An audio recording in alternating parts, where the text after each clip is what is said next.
So when we talked about creating a confidence interval, we talked about it being a four-part process where you're going to state what you're going to estimate, you're going to make a plan, which is just basically stating what you're going to use and checking conditions. You're going to actually do the calculations if the conditions are met, and then you're going to go ahead and conclude. So obviously we have to read the problem. So we have the admissions director at Big City University proposed using the IQ scores of current students as a marketing tool. The university agrees to provide him with enough money to administer the IQ test to 50 students. The director gives the test to a simple random sample of 50 of the university's 5,000 freshmen. The mean IQ score for the sample is X bar equals 112. The IQ test that he administered is known to have a standard deviation of 15. And they want to know, what is that 95% confidence interval for the population mean? So first we're going to go ahead and state what it is that we're actually trying to estimate. So notice in this problem, we are trying to estimate, we're basically using a sample of 50. We have a sample mean, which is our point estimate. We're using that to estimate the actual population mean IQ score for the entire population of freshmen at Big City University. So that's what we're going to go ahead and write, and we're going to make sure we mention that we're going to try to do that at a 95% confidence level. So writing that would look like, so we should, or actually I should say we want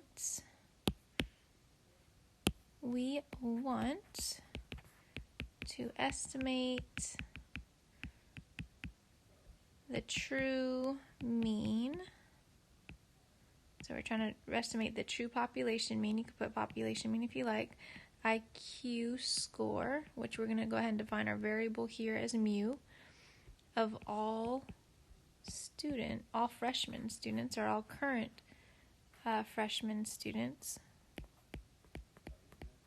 Current freshman students. Notice it says here, current students as a marketing tool. Let's see, they give it to, a simple random of 50 of the university. Okay. I was just making sure, reading that back there, making sure I give the words back. So current freshman students at Big City University. And then we're just going to go ahead and end it off by saying at a 95% confidence level. And I'm going to go ahead and just squeeze that in right here. So you definitely want to say what confidence level you are doing this at, and it tells us right here we're making a 95% confidence interval. And it's always good to go ahead and read back what you wrote just to make sure you don't have to insert any words, making sure it all makes sense. So we want to estimate the true mean IQ score, mu, of all current freshman students at Big City University at a 95% confidence level. All right, so now the plan. To make the plan, we're going to go ahead and first say what we're going to use. Well, we've been working with this formula. This is called, and you need to know it so you can reference it by name, because we're going to have multiple formulas by the end of this unit. This is a one sample, because notice we're only using a one sample mean. Oh, it switched colors on me. A one sample z interval. Notice our critical value is a z, but it's only one sample mean. So that's why we're calling it a one sample z interval. So in our plan, we can go ahead and write that what we plan to use, or what we should use. So we should use a one sample z interval to estimate mu, because we already defined what mu was, if the conditions are met. So we have to go ahead and show that if the conditions are met. So if the conditions are met. So we're basically saying our plan is to use a one sample z interval to estimate mu if the conditions are met. Well, what are the conditions? Well, if you look at in the parentheses here, we have to show the random, normal, and independent conditions are met. So we talked about this a little bit, that the random condition is just finding some evidence that they actually chose a random sample. So I'm just erasing that because it's in my way. So if we look up in the information here, it says that the director gives the test to a simple random sample of 50. Well, there's my evidence right there. So we can go ahead and state that the director gave the IQ test, or the test, to a simple random sample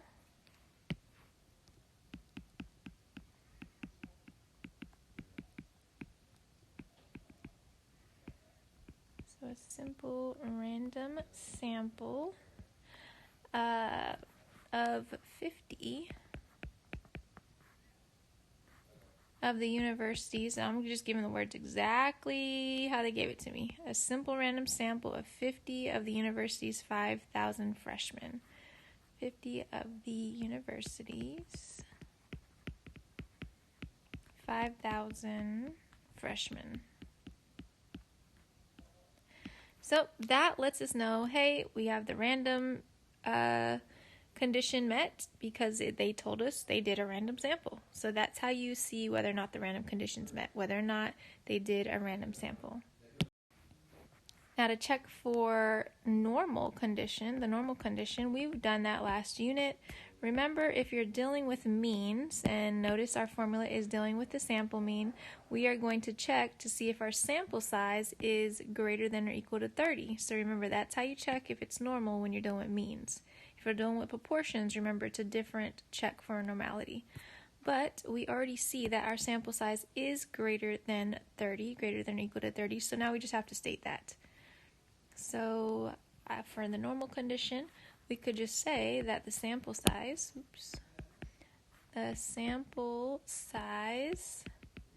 of 50 is greater than or equal to 30. So the normal condition is met. So lastly, the independent condition. We've actually been doing the independent condition already in the last unit when we checked the 10% condition. So, and that is when they are doing sampling without replacement, meaning that, the same person can't be chosen twice. So, because you're not going to put them back in the pot so that they could be selected again. You basically say, okay, you got chosen, you're at the pot, who else can be chosen? So you're basically randomly choosing. But we have to make sure the scores, in this case, the test scores, are independent of each other. So one score can't affect the other score. So to do that, we just say something like, since the director, because we're seeing that they chose a sample of 50, that means that it's not like the same people inside of that 50 over and over again. So since the director is sampling without replacements, I know I'm going to run out of a little bit of room here, but it's okay. I'll just use the bottom room. We need to check the 10% condition. So that is how we're checking for independence. To check the 10%, excuse my laughing husband in the background, condition, if you can even hear him. Alright, so to check that 10% condition, remember, we just have to verify that the sample size is less than or equal to 10% of the population size. Well, notice we're talking about the population of freshmen at that university. So we can simply check that 10 times the sample size, which our sample size, if we look in the information there, is 50, and the whole amount of university freshmen is 5,000. So we're just going to show that 10 times our sample size, which is equal to 500, is less than or equal to 5,000. So right there we showed that the independent condition is met. Since all three conditions are met, since all three random, normal, and independent conditions are met, now we can actually proceed with the confidence interval. If one of those conditions were not met, we would just then state, since the conditions are not met, we cannot proceed with a confidence interval. So that is why it's important to check the conditions before you go ahead. Because if you go ahead, it will look as though, all conditions are met. But you have to verify that. So now to do the actual confidence interval, we're going to use our little formula up here at the top. So remember that x bar is your sample mean plus or minus your critical value. Remember, this critical value comes from the table in the notes for now, or the Z table if you're familiar with that yet, but we're going to talk about that. That is your critical value. You got to get that from the notes. And then your population standard deviation and divided by the square root of the sample size. So first you want to go ahead and write your formula so you can show what you're about to use. So just rewriting here. Now we're going to go ahead and write the ingredients of what we're going to substitute into those. So I like to just kind of write them down the side. I kind of didn't leave myself with much space, but we know that x bar from the information at the top is 112. So that's our sample mean. We know that the critical value is going to come from the table. So if we pull up the table, and I'm just going to have it pop in here. There it is at the top. So notice our critical values are Z, but our Z comes from this table based on how confident we want to be, what percent confident. We want to be 95% confident. So looking at the 95%, our critical value is 1.96. So we're going to go ahead and define our Z for this problem as 1.96. And of course, our population standard deviation is given. It says it's 15 in the problem. And then the last thing I'm going to squeeze in here, our sample size is 50. So those are the ingredients. You want to define your variables, which I call basically listing your ingredients. Now you can go ahead and show where you're substituting the values in. So if I just kind of follow this flow, we have 112 plus or minus our critical value, which is 1.96, times our standard error, which is times the fraction 15 divided by square root of n, which is square root of 50. And we can go ahead and put that in the calculator.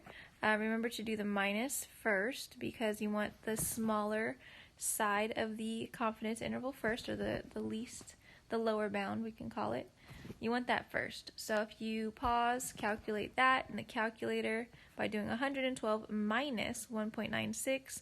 Make sure you put some type of multiplication, or I like to put the parentheses so the calculator knows to multiply the critical value by the standard error there of the estimate. And also make sure you don't forget the square root. A lot of students forget that, and then of course you get a whole different answer. So pause, do that, and you'll see the answer is 107. If we go 4 decimal places, 8423. And now remember, you can copy and paste by just kind of arrowing up in the 84, highlighting the formula that you did with the minus, and then hitting enter to copy it, and then just arrow all the way over to where you have the minus and just type right over it and put plus, and then hit enter, and you'll get the upper bound of your interval, which you should get 116.1577. So that is the upper bound of our interval. So you can check that, make sure you punch it in correctly to get that. So basically, got to remember what we're doing here. We are using a sample mean IQ score from the sample of 50 freshmen at the university to estimate what the population mean IQ score will be within. So we know based off of our samples mean IQ score of 112, our population mean IQ score will be somewhere between 107.8423 and 116.1577. So we're using a sample to estimate a parameter, or we're using our statistic to estimate a parameter. All right, so now to conclude the last part in the process.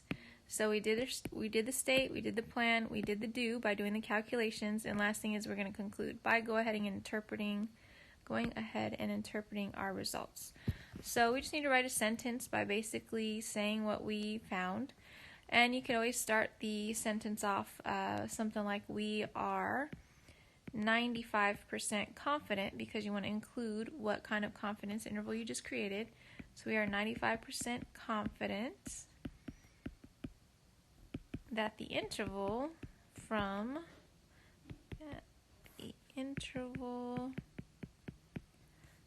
107.8423 to 116.1577 captures the true mean IQ score. You could say true population mean IQ score, but saying true is the same thing as saying like population mean.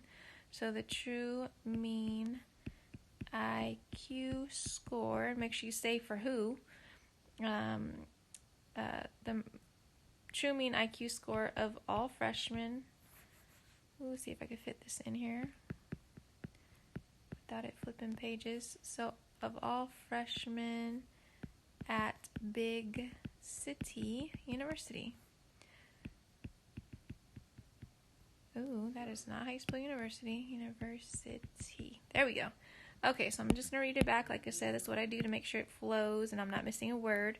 So we are 95% confident that the interval from 107.8423 to 116.1577 captures the true mean IQ score of all freshmen at Big City University. Bam! So done.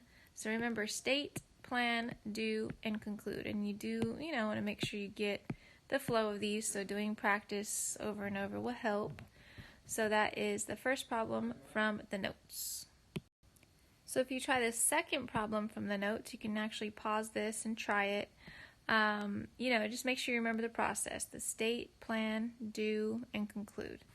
All right, and go ahead and try that. But I'm going to go ahead, once you unpause, you will see me working on it. So I would pause here, try it, and then unpause.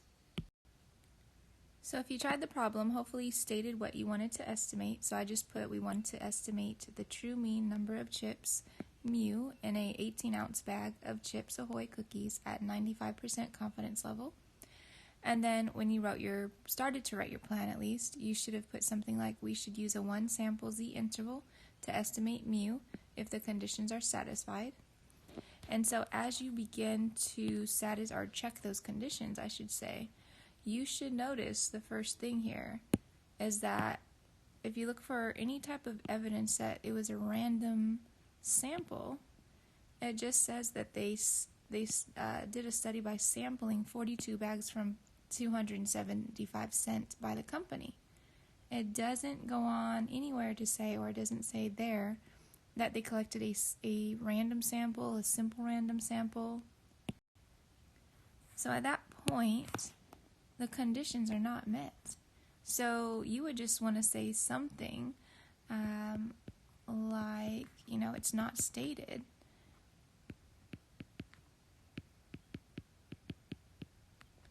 That the sample of 42, I'm going to erase that and put that. The sample of 42 was selected at random. It's not stated anywhere.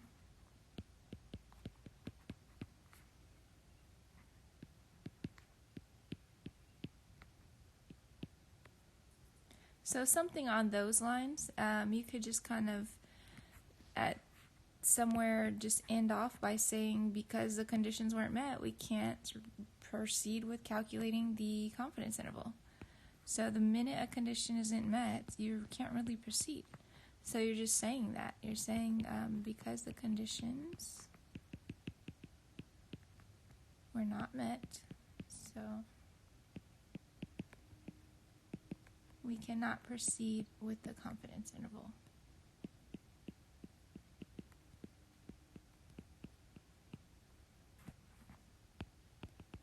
With calculating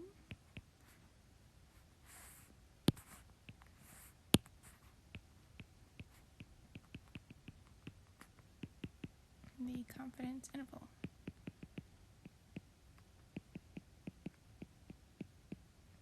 And that's it. So if you went through and you actually, did the whole verifying part of the conditions, and somehow you got past that and you started calculating the confidence interval, that is wrong because the random condition is not satisfied. So in order to actually go through and to the next stage, which is the do stage, you would have to have all three conditions met. But we don't. So our final answer is here. And that is it. So hopefully you are able to complete some practice now and then check those answers.